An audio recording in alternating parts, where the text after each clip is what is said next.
One thing I've realised doing this job is that car people tend to try and keep cars in their family because there's always a younger member of the family that's interested and cars become part of the family. Here, we've got several vehicles owned by a family who absolutely have always enjoyed motoring of all shapes and sizes. And the car that's in here was bought when it was 2 years old. It's a lot newer than these. It's from the 70s, but it's a Japanese car. So if you're interested in Japanese cars, I think you're going to like this one. But it spent most of its life locked away and dry stored. Well, the owner sadly passed away only about 6-7 weeks ago, but it's been passed through to the nephew, and the nephew intends to keep that car alive. So in this episode, we are going to get the car out, hopefully going to clean it, and maybe hear it fire up. So if you're interested in Japanese cars, stay tuned. I'm Jonny Smith. This is a barn find episode of the Late Break Show.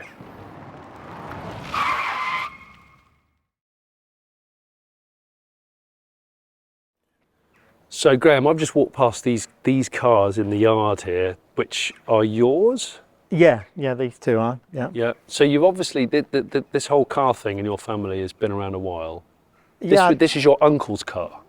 This was my uncle's car, yes. And I think it was my uncle who got me into cars probably because my parents ran a business and were busy on a Saturday. I would be up at my uncle's house tinkering with cars with him, riding around on his ride-on lawnmower and fixing streamers and things. So I think it's my uncle that got me into cars mostly. And my dad had like a random selection of cars when I was young as well. Yeah. So you were saying, because this is Japanese, and back in the 70s, or even before, a lot of British people would not buy a Japanese car. Yeah, no. You know, there was a bit of an attitude towards that. But your dad had a big Japanese car in the 80s or the 70s? So that would be the 70s. That would be mid-70s, I think. Big Japanese Mazda 929 estate car. Very nice. But your uncle, who actually lived really close to where we are now. Yeah. All the family were kind of living around this area back then. Yeah. But he bought this when it was 2? 3 years old, I think. 3 years old. Yeah, and he was the third owner. So it's a 1980 car, so yeah, 1983, 1984 was when he bought it. I think he bought all of his cars at 3 years old. It was probably, just thinking about depreciation and stuff, and he just wanted to avoid that initial curve, as we've all done in the past. We have. But he obviously liked it. He loved it, yeah. Because it's been kept in the dry. Yep. Can we have a look? Of course we can have a look. That's what you're here for. That's what we're here for. Yeah. Oh, look at this. So the car in question, Toyota Celica GT, 2000 GT. So that's a Series 2, Generation 2 Celica. Yeah, which didn't seem like a very popular kind of generation latterly kind of thing, but obviously at the time they made and sold plenty of them. Yeah. Well, of course, this is when Toyota, with the first generation, they actually broke the American market by building what was a small muscle car, small pony car. Yeah, absolutely. And that was like 1970, 73, the Celica liftback. This came out, the second gen, in 77. I think you said this is a 79 or an 80 model. Yeah. And you could buy it as a coupe or a liftback, as they called it, the hatch, which I think this is a hatch, isn't it? Yeah, this is a full hatch. Yeah. I've just realised it's got a sunroof. Oh my gosh, it's got like a half vinyl roof or a full vinyl roof. Yeah, vinyl roof and aluminium tray thing over the top, which was something to do with it being a limited edition, which I'm still trying to track down, really. Well, let's take a closer look. So the story, from what I can gather, Graeme, is this: you contacted us on the Late Break Show at the beginning of the year. Yeah, January time, I think. And between that time and us getting round to coming here, your uncle sadly passed away. Yeah. And so him passing away, you inherited this car. Me and my dad inherited his cars, yeah. Yeah, because your dad, who's what, in his late 80s? 87. He came out to chat with us before we started filming, and he said, well, he promised me that car because he was the older of the two brothers. But of course he's getting on a bit now. And he can't drive now. Yeah. So you've basically inadvertently got this car. But you must remember this from when you were a kid? Yeah, absolutely. It was yeah, single uncle with no children, Right. who's the cool uncle, who's got nice cars, Yeah. who's really good mechanically with things as well. Yeah. And he had this car. It's a sports car, basically, isn't It is. It's so American. And you'd go up to see him and he'd take you out for a drive in it and you'd have a little roar up the road. And he had a touring caravan as well, which he, the caravans back then had like a coloured section through the middle of them. Yeah. And I remember going up there and he was painting it this same bronzy gold kind of colour. Really? Through the middle of the caravan as well. So it matched his caravan when he was towing it. Which explains that big tow bar. Just walking past the midsection, the roof is, I mean, it is quite something. Vinyl with that huge sort of brushed aluminium finishing panel, Yeah. which goes all the way down the side, And a sunroof as well. and a sunroof, and then at the front, so the second generation, from what I can read up on, second generation Celica was much more sort of like shallower and broader looking. It was a longer, wider car, but I think they made it lighter. It's really similar to the Mitsubishi Sapporo barn find that I did a couple of years ago on the channel. Really similar era, and again a coupe with lots of Americanized features on it.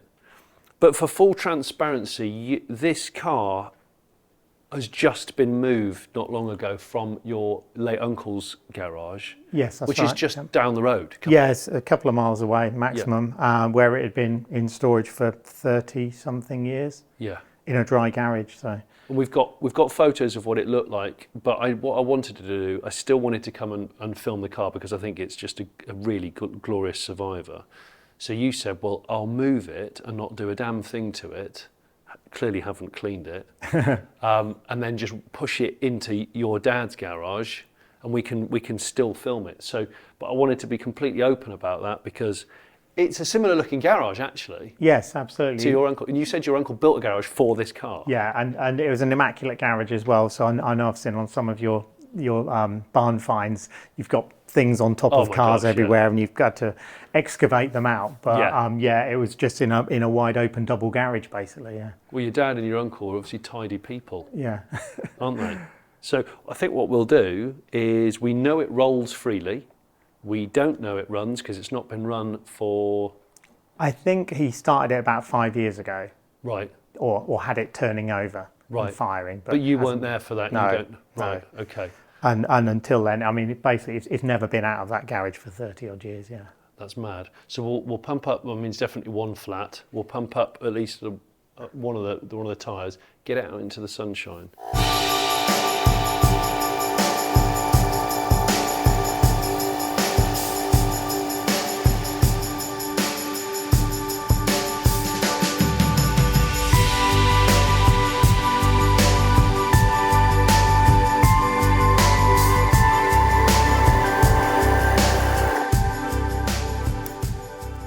Loving these Michelin radial X's. What are they? 185 70 14s. But the thing I love is this design of alloy. And I remember how detailed the centre caps were on a neighbour of mine had a Celica when I was really young. I remember just thinking there's so much attention to detail just on the centre cap with the old Toyota T there. It's great, isn't it? With the kind of chrome wheel bolts. It was all so Americanised. That attention to detail. So were the brakes seized when you moved it to here? They were seized when I tried to get it out of the original garage it was in, but Yeah. I freed them up You then. freed them so, up. so hopefully we might have a Well, chance that's kind of nice to hear moving because it. it saves me a job. Although, oh no, Oh, it's moving. it is. I can hear a drum Yeah, it's binding. grinding at the back there. Yeah, it is binding. It definitely feels heavier than what I was expecting, put it that way.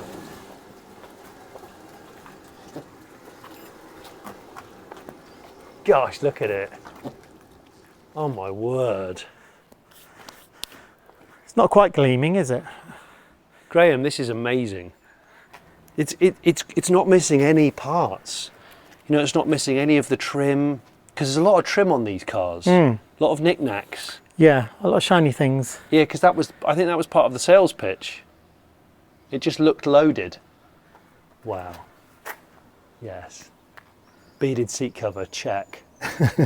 Brown everything, check. This is great. All the dials. I mean, I know that was one of the things the Japanese purposely did, just to kind of be one up on the British and the other Europeans, to just go, hey, you don't have to pay extra for a rev counter or this gauge or that gauge or this extra light. We just get all of them. But of course, this was Toyota's. You know, like the Celica was Toyota's flagship sports car, because shortly after the Celica Supra came out, which is another story entirely. But if you've watched one of my Late Break Show car collection tours, the lady called Jane owned Toyota's first sports car, which was the 2000 GT. Still the most expensive Japanese car in existence, I think. But that was not a mass-produced car. This was a mass-produced car. I think they made 1 million of these in 1977, by 1977. Wow. When a couple of months after that milestone, the Mark II, the Gen 2, came out. And the Gen 2 didn't last that long. They facelifted it quickly. I think they wanted to progress. They even did an experimental pickup truck of one of these. Right. Guess like an El Camino. Well, you can imagine that, can't you? Yeah. Perhaps this was the line where they were going to cut it in half. I think it was that line. Look at the seat fabric though, Graeme. Look at the condition of the carpets. I think there's been a little bit of mouse activity. Yeah. But maybe the mice don't like the taste and the smell of Japanese 70s fabrics and plastics. Perhaps because they don't like the beige. It was too beige for them. So, Tony. Yes. This was your brother's car. Yeah. So you were just saying, as we brought it out into the yard, this is the first time you've seen it in 30 years. Outside. Yeah. Yeah, I've just seen it in the garage or where it was stored. Yeah. You couldn't really see it then, you know. You can't get back far enough to have a look at it. Yeah. Your brother clearly liked to look after his cars. Oh yeah, yeah. He loved cars, yeah. And so I think it's in really good condition. We haven't cleaned it yet, but it looks like it's amazingly well preserved. I think so, yeah. So was he was quite particular? Very particular. Okay. And did it ever have any repairs done that you remember or anything like that? I think it got sprayed when they were spraying some huts where he worked on the AFS camp, and the spray went on this. Oh no. I think it was this vehicle anyway. It was either that or it got in a slight accident and it went into a workshop to be repaired. And the people who did it didn't make a very good job of it. Right. It was good enough for him. Okay. So he went and had it done himself in a place he knew. Right, and that was when it was still quite new, the car? Yeah, fairly, yeah. Yeah. No, I'm hoping this afternoon we're going to get the tools out and see if we can fire it up. So I noticed when we pulled it out, and Graeme had already told me about it, this thing hanging down there, that's one of the straps for the fuel tank. It's rotted and fallen off. But I've had a look under the car, bit of surface rust on the axle and stuff because these are rear wheel drive. But the exhaust still has all the stickers on it. It's absolutely mint. In here are the floor mats for the front. And look, original Toyota toolkit. Oh yeah, Toyota Motor Company tools. And obviously, Uncle Ken has got some spares which we might, new old stocks, we might end up needing in the not too distant future. So a spare distributor cap, spare points, we won't need those today, some shock absorbers, fan belt maybe. But look, this has still got the, yeah, still got the little blind here. And these little fabric sides which clip on. Right, we've got to look at the business end, because that's what we all are looking forward to. Both me and Graeme have just noticed this bonnet badge that's like a dragon or a dragon boat. Graeme's looked it up on his phone because I've never noticed that before, and that is the Celica logo, the original Celica logo. A dragon boat. Right, so 2 litre, double overhead cam. Well, the sticker's still on the front of the engine here. The 1.8, the 18 RG. Which is on there as well. Which is on there as well. And this being the GT, top line 2 litre, I think entry level was either 1.6 or 1.4 even. But it's got the twin carbs, the twin Solex carbs here, and they look pretty bright. Before we start delving into trying to see if we can get the thing to fire up again, I'm just looking at the quality again, the preservation of the strut tops, the chassis. We've even got all the stickers. We've even got the original stickers and stuff. It's great, really cool. So, fuel line. There's an auxiliary fuel line that's just sitting here that's not to do with the car. Yeah, I think he's probably he's tried to start it at some stage. Your uncle has been fettling, hasn't he? Yeah. So there's something which is sitting here just open. The fuel comes into the twin carbs here onto a banjo and onto another banjo. So if we get a feed from that or take that off and isolate it, most of the time on these barn finds, as you probably know, I don't even think about using the original fuel pump or the fuel tank. Not on a car of this vintage anyway. So we'll do that, but before we do that, we've got to work out whether we get dash lights, spark. We'll take the plugs out anyway. Put a bit of oil down there. But yeah, we'll check that the carb linkage is all free.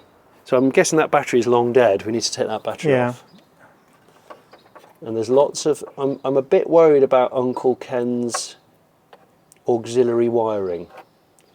I don't know if you can see it here, but I'm guessing he fitted these, and he fitted the all the extra tow bar, the towing lights and which stuff, is what I all imagine. this wiring is here. Yeah. Well, we'll get a different battery in, take off that fuel pump feed, and we'll maybe check the fuse box as well. Yeah. You should check the Fuse boxes, I think. Yeah. Oh, Full. Absolutely full. Was not expecting that. Old battery. That's good for nothing, really. Scrap.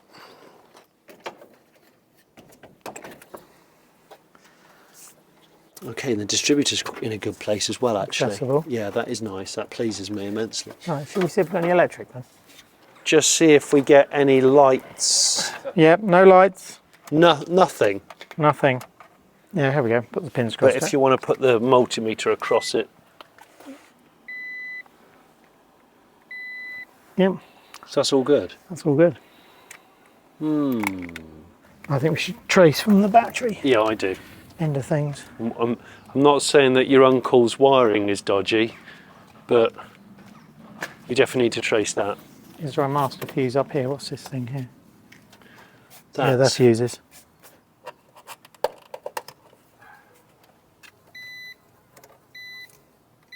Right, that's all like that. interesting. Negative, positive, 12.7 volts. Nothing, nothing, nothing, nothing, nothing, Bloody hell. nothing, nothing, Right. nothing.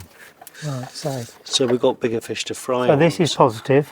So we've got that wire there, but that'll be straight to start a motor, won't it? Mm-hmm. So then we've got these ones here, which I have a feeling we possibly want to put that one into that black wire there.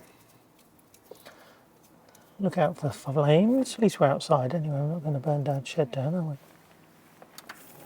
Oh, yeah.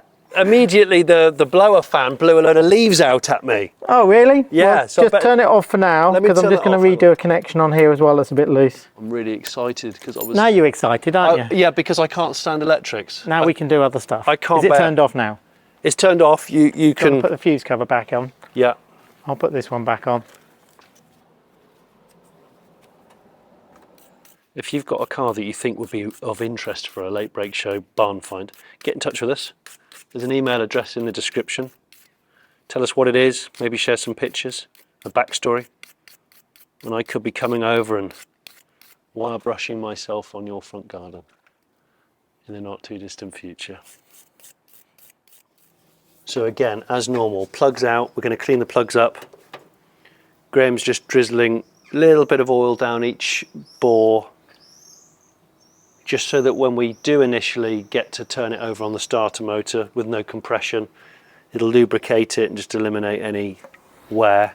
And I'm cleaning up the distributor cap and the rotor arm just to get those bright connections for the best possible chance of a fire up.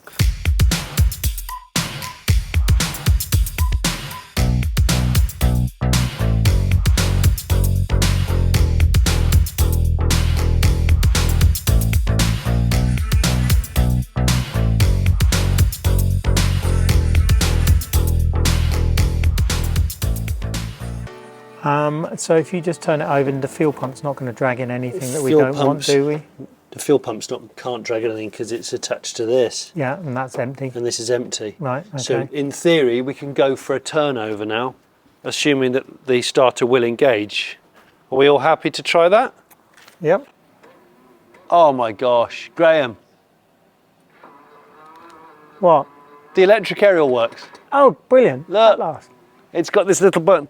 Is there a button for it? Are you doing the ignition, or are you playing with aerial now? Well, I'm getting sidetracked by the quartz clock That's and fine. the voltmeter. I'm just holding this here at the moment, waiting for you, so I'll stop doing that. All right, hang on. I'm going to go for it then. Are you going for it now? I'm going to go for a turn. Okay? Yep. That's more like it. I have spark. You do? Yep. And that sounded really nice and free. Yep. Should I just do one more? Yep. Smooth as silk. Right, it's a hot day. Can of Hope's been in a warm place, so I'm hoping to not get a face full of fuel, fresh, super unleaded. Okay. No, that's nice, good. Good old Tony BMW's Can of Hope. Right, so have you seen this mechanism here for the carbs? For the throttle, yeah. It's a complicated arrangement. Is it really? Look, it's a push me, pull you, push you kind of bloody- thing going on here. Bloody hell. So this is the accelerator pedal down here, which is a bit loose. Look, there's a lot of slack in There there. is a lot of slack But in that then pulls on that. Yeah. One junction, two Yeah. junctions, three junctions, four junctions, Bloody hell. 5 junctions. That's amazing. So it's free, which is good. It's free, yeah. You know, you were saying about your syringe of petrol. Yes. I think when we've connected this, when I get a battery on that to run the 12 volt, or I put it around there and run it off that, Yeah. it's probably worth firing a little bit into their mouths because they're going to be hungry, Our aren't little they? carb cleaner, yeah. Yeah. You've got another big battery over there if you want to use that one. In fact, it's probably quicker to do that than it will be to try and. And we won't be dragging on that if we're trying to start it as well, will we? Yeah. We're going to put a little bit of fuel in the mouths of the twin carbs. The Can of Hope's connected. We're just about to put a battery on that. And we know this. Look at you fuel stealer. Right.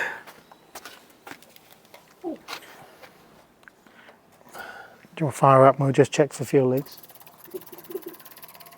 Oh, you have the carb filling up. Is that? That's it, prime. Oh shit. Right, that's not what we want. That's Okay, so backflow that's on come. that. That's come back. Do you want to hold that a syringe? You can get on that. So fuel's gone in and come back out the other side. Do you want Well, because we're that putting it in here and we've disconnected the thing there and we've connected it to the wrong thing. Oh, we've done it to the wrong thing. Oh shit. That was me, wasn't it? I was doing that talking thing and not concentrating. Yeah. Anyway, what's that over there? Shit, sorry. Right. I'm going to take my thumb off Oh, here I now think and you we'll see it and we'll see there will be a Yeah. bit of pressure. There we go. Okay, so I. Yes, you Yeah, put it I've on the thing connected to that It was that last bit. that was the bodge up to start with. You know, I totally mugged up that last thing. Yeah, the screwdriver's here. Everything else was amazing.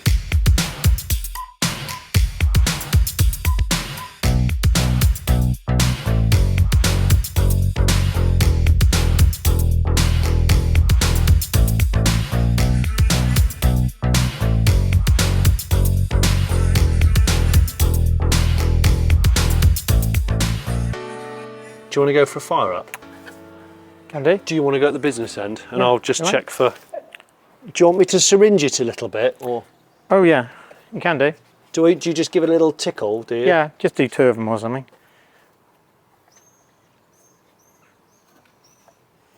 And then as soon as it's caught, if it catches, I'll stick Fire the pump up. Fire the pump up. Yeah. Because I should think those carbs are fairly thirsty.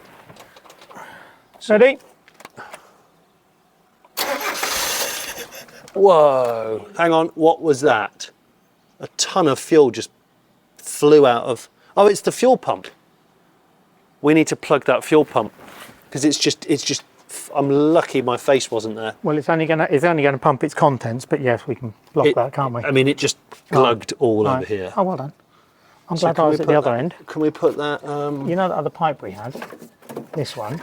Yeah, put it back in there. We put it in there and then we cable tie it like that. So, well, I think it It fired. it stumbled then, didn't it? Fired, yeah. All right. Yeah.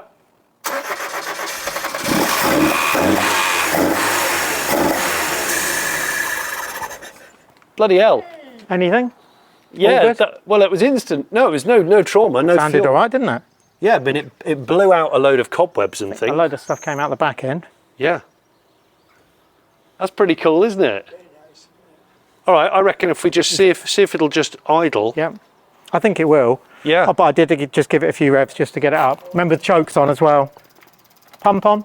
Yeah.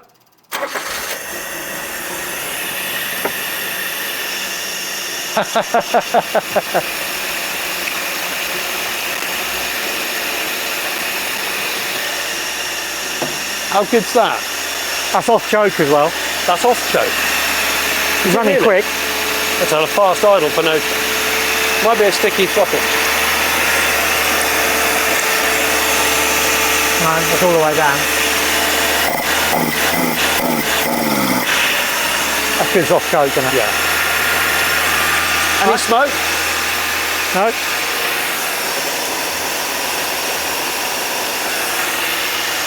Wow. Listen to the induction noise.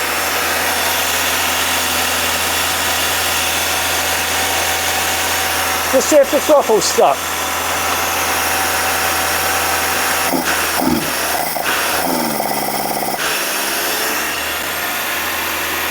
Something, Didn't want to rev, does it? is it a card? Something, butterflies are sticking, aren't they?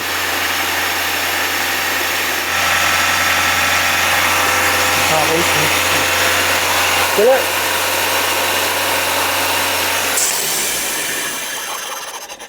Look at that. I mean, it was a high idle, but it was smooth. That's good. There was nothing to worry me. That was good, wasn't it? Really good, Tony. I'm glad you were there for that. Because sometimes people get bored and go inside, and then they miss the fire up bit. Don't think they're savages, should we? Yes, exactly that. So we'll celebrate with lunch, and then we can always see if we can bring that idle down, or we can call that a damn win, and I can just clean it for you. And we can clean it, yeah. Yeah. So we've got it running, which I'm really pleased about, and now I think it deserves a little clean. Because I have a hunch that this old Celica is going to come up gleaming.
now that we've got it out cleaned and it's sitting in the sun in the yard, we were trying to work out when it was last sat in this yard in a state like this. And then it was your dad, I think, he said, I've actually got a picture. I can tell you when it was. And do you remember, this is pre-drone, when you had to use an actual aircraft to get an aerial photo of your house or your business, glinting in the sun. That unmistakable vinyl roof of this. What year was that then, do we reckon? I would think it would be the 1980s or early 1990s, because we know he stopped driving the car in 95. So. Yeah, yeah. But even better than that, there's another aerial photo from a slightly different era, probably earlier, and at the front is Graham's dad's Mazda 929 estate that we were talking about earlier, which is a land yacht even from there. It is. But we've also found in the glove box a handful of tax discs and the original Celica owner's manual, together with the service book. It's only got, well, it's got the original owner's name, Gary Papp, and it was delivered to him on February the 13th, 1980. February the 13th, 1980. And there's a few little stamps and things in there, but this service book is just lovely. And then an MPG readout, and then there's a little sunroof manual here. So we can't work out if this was a dealer fitment when the car was new, like an option, which did used to happen, or whether it was fitted subsequently, or whether it was, you know, something that you just bought with the car. We don't know. The only thing that doesn't work is the quartz clock. Yeah. Which is irritating me because everything else works. Probably the most modern part of the car. It is probably the most modern part of the car. But I'm really pleased to say that we've got it running and we've cleaned it and it looks marvellous. It's a testament to your Uncle Ken for really looking after it, because we both, as we were washing it, we were like, this feels like it's been waxed, like quite recently. It's really smooth. He must have really, really valeted it before putting it away. Yeah, I think so. And I think he cleaned it while it was being stored anyway. Did he? Yeah. I think this is the perfect testament to Ken, the late uncle of Graeme, who fastidiously looked after this car and we think stopped driving it in the mid-1990s. But it's been out here for the first time in 30-something years in the daytime, cleaned, running, and what a thing it is. Look at it. I'm so pleased with how it turned out. I'm just blown away by how well it's been preserved. Just think it's immense. There are hardly any of these left in Britain. I hope you've enjoyed this episode of The Late Break Show. It's of course a barn find, and if you think you've got a barn find car that you want me to come and look at and film, it could be in an actual barn, in a garage, on a driveway, in a hedge, wherever. Let me know. There's an email address in the description. Send us some pictures and a backstory and we'll get back to you. Oh, and if you haven't subscribed already, go and subscribe to The Late Break Show. We do this and we do a lot of new car reviews as well, and people's car collections. Thank you.